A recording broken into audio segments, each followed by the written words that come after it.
comparto ese sueño, sinceramente, aquí desde mi postura muy marxista, que realmente para tener un cierto nivel de poder geopolítico se requiere también de volumen. O sea, no existen bloques geopolíticos con menos de 300 millones de habitantes y con capacidades productivas menores a las necesarias para competir del juego de poder internacional. Entonces, es fundamental. De hecho, un tema que habíamos quedado pendientes de platicar era sobre las 7 izquierdas. Mira, lo estoy anotando aquí. ¿En serio? Por si se te olvidaba, mira. No. ¿Cómo crees? 7 generaciones más 5. Aquí está. Entonces, digo, yo le comenté al presidente en el primer podcast que uno de mis campos de estudio son las 7 generaciones de la izquierda. Las 6 generaciones de la izquierda fundamentales, para la gente que no las había escuchado, es primero la izquierda jacobina, que viene después de la primera revolución francesa. Correcto, la jacobina, que impulsó la revolución de los jacobinos negros, 1804. Exactamente. 1 de enero 1804, Haití, nuestra gran Haití. Correcto. La segunda generación de izquierda es la izquierda liberal, que es la guerra de independencia española, que lo que produce como formación sociopolítica son las naciones hispanoamericanas. Después viene la tercera generación de izquierda, que es la primera internacional, que es el comunismo libertario. Los anarquistas, así como Frei Ñañez. La cuarta generación de izquierda, que es la socialdemocracia, que viene después de la segunda internacional y que crea nuestro modelo de estados de bienestar. La quinta generación de izquierda, que es la marxista-leninista, que es la comunista tal cual, que surge con la Revolución Rusa, que es la dictadura del proletariado. La sexta generación de la izquierda, que es de izquierda asiática, que más bien le da una voz a la alianza entre campesinos y proletarios, pero incluso dándole un poder mayor a los campesinos que a los proletarios, que tiene mucho que ver con las condiciones materiales de China. Pero la séptima generación de izquierda, que esto solo se ha platicado a nivel teórico, es la que puede surgir en un nuevo mundo multipolar, bajo una diferente presión internacional, en el bloque latinoamericano. Esa debería de ser la séptima generación de izquierda.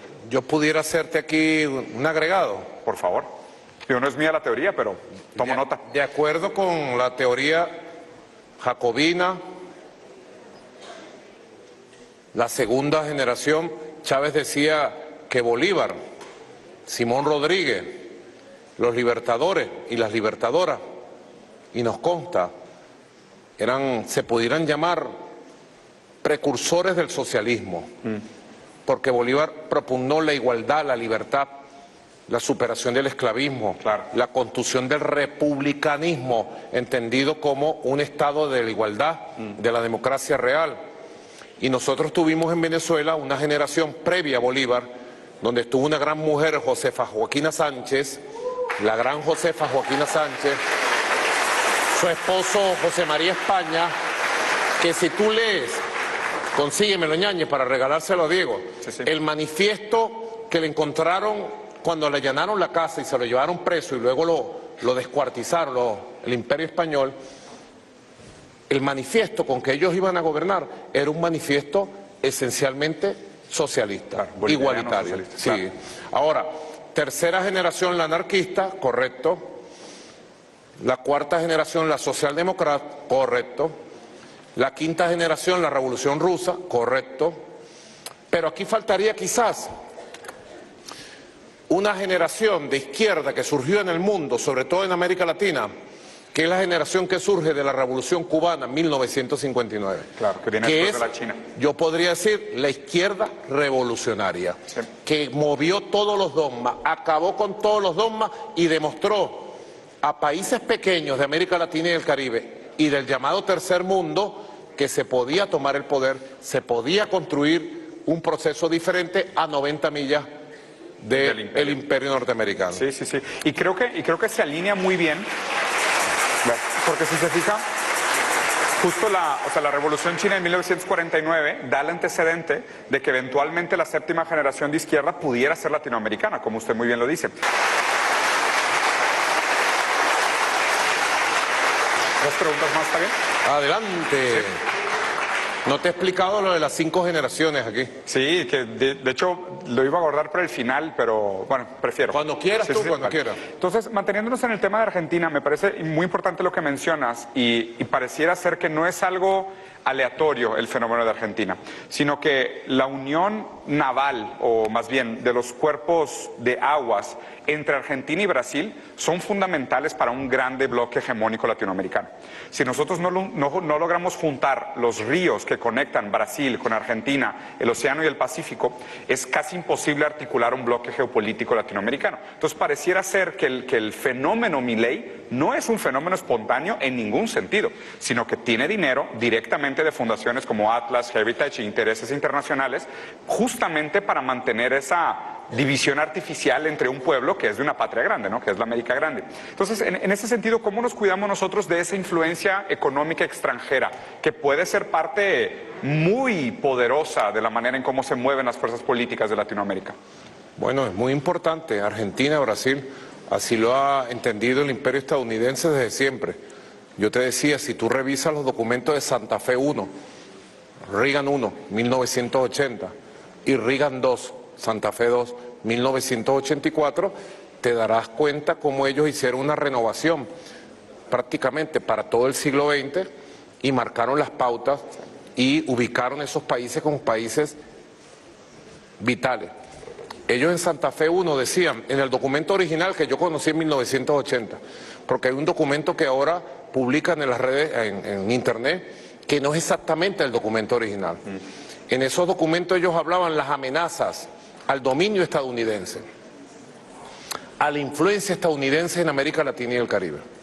La primera amenaza que ellos hablaban era el comunismo, las guerrillas marxistas, Nicaragua, El Salvador, Guatemala, etcétera. Y las guerrillas marxistas que hubo en Sudamérica, producto del ejemplo de la Revolución Cubana. La segunda amenaza, imagínate tú, que ellos decían la teología de la liberación. Y hablaban expresamente de la teología de la liberación, una corriente progresista, popular, la opción por los pobres, la opción de Cristo por los pobres, que tenía como epicentro Brasil, Perú, Colombia, Ecuador, y decían hay que destruirlos. Y la mayor cantidad de sacerdotes perseguidos, expulsados y asesinados, torturados, ocurrió después de ese documento.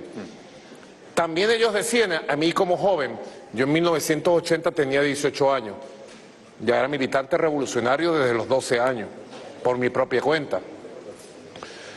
Y me llamaba mucho la atención que ellos hablaran del bolivarianismo.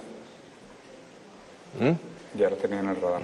Decían, una de las amenazas a la influencia de Estados Unidos en la región es el bolivarianismo, pero no hablaban de cualquier bolivarianismo, del bolivarianismo en el ejército venezolano. Chávez era teniente apenas. Y del nacionalismo en los ejércitos de América Latina, y hablaban de Omar Torrijos, etcétera. Ellos estaban claritos y trabajaron en función de esa visión, de tratar de desarticular las corrientes naturales de la América Latina, las corrientes populares, las corrientes religiosas, las corrientes militares, las corrientes ideológicas.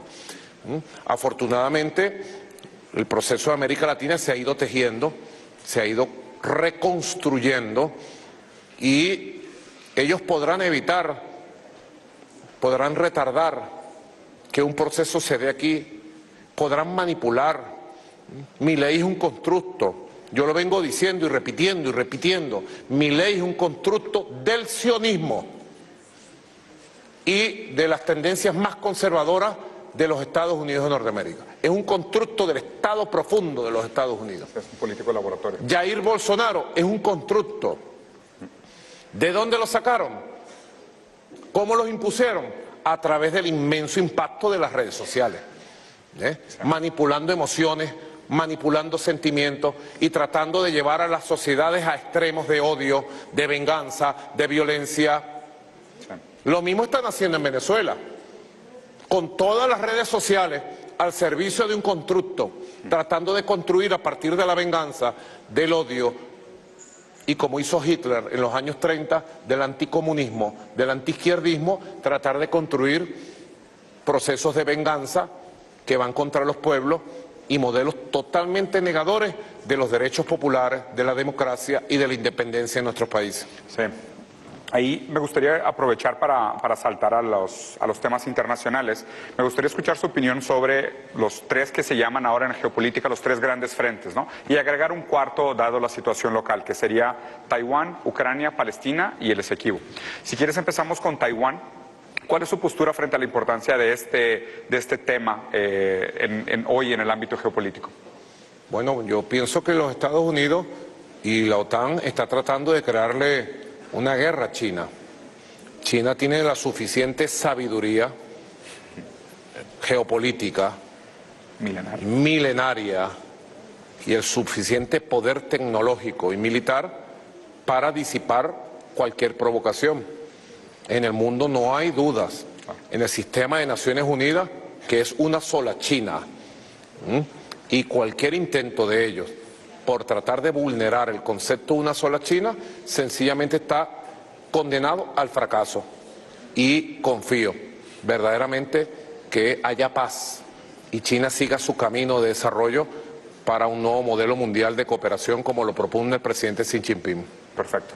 Pasando al siguiente, me gustaría escuchar su opinión sobre el frente de Ucrania o el conflicto entre Ucrania y Rusia, dado que se ha acercado muchas veces a intentos de llegar a un alto al fuego, a un tipo de acuerdo de conciliación, pero eventualmente siempre parece que existe mano o de la OTAN o de Estados Unidos directamente para que el conflicto se preserve. ¿Cuál es su postura frente al tema? Bueno, la OTAN pretendió burlarse de Rusia desde la disolución de la Unión Soviética. Nunca cumplieron los acuerdos y las promesas que le hicieron de respetar su seguridad. Trataron de cercarlos y después montaron un régimen neonazi en Ucrania y estaban preparando una gran agresión a Rusia. Rusia ha tenido que actuar frente a los neonazis. Neonazis de sangre, neonazis de cuna, Tatuados. porque toda la prensa occidental, y ahí entonces una vergüenza la Unión Europea, una vergüenza, habiendo sido víctimas de Hitler, de Mussolini, de Francisco Franco, que ellos sean los principales alcahuetas y cómplices del régimen neonazi de Kiev. Sí. Hoy por hoy pudiéramos decir que Rusia en el plano interno ha ganado la guerra económica de las sanciones. Putin hoy es más fuerte políticamente dentro de Rusia que nunca antes en 20 años. Rusia ha avanzado a nivel científico-tecnológico a pasos agigantados en los últimos 2, 3, 4 años. Ha avanzado en el fortalecimiento de su signo monetario. Ha avanzado en el fortalecimiento de su sistema financiero.